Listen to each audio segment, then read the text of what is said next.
Well, if there's one group within the Gospels who are particularly prone to criticism by Christ, it is the Scribes and the Pharisees, and that's especially put forth in the Gospel for the Tuesday of the second week of Lent, when Jesus says, "The Scribes and the Pharisees have taken their seat on the chair of Moses. Therefore do and observe all things whatsoever they tell you, but do not follow their example. For they preach, but they do not practice. They tie up heavy burdens hard to carry and lay them on people's shoulders, but they will not lift a finger to move them." So one important thing Jesus is pointing out is still the importance of the law of Moses and the prophets.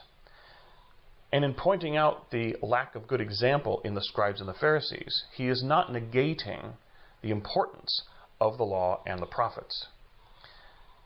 And what exactly is he criticizing in the Pharisees and the Scribes?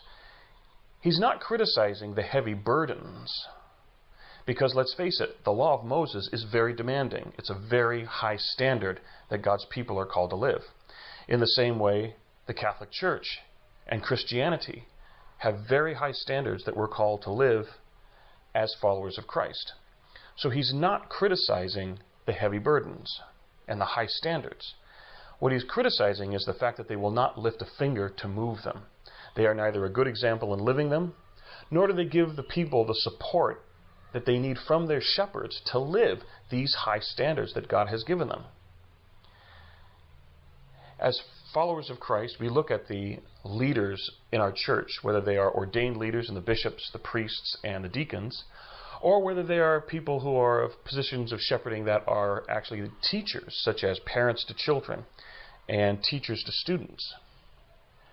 None of us carry a higher standard or a different standard from anyone else. As a priest, I do not have a higher standard than the people I work with and work for and serve. But rather, I have the same standard I'm called to live with them. They don't have a different standard from me, and I'm not held to a higher standard than anyone else, but we are all kept to the same standard. But as a teacher, and as a priest, and as a shepherd, I am called to be, in particular, a good example and a support of the people in living this gospel we are all called to live as followers of Christ. So the standard I'm called to is not a higher standard in terms of the teachings and the standards of the gospel.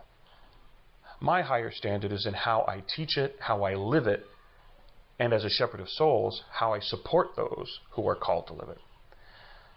And so for all people who are called to be teachers of the faith, parents to children, teachers to students, bishops, priests to their flock, deacons, let us remember that we are all called to the same gospel standard.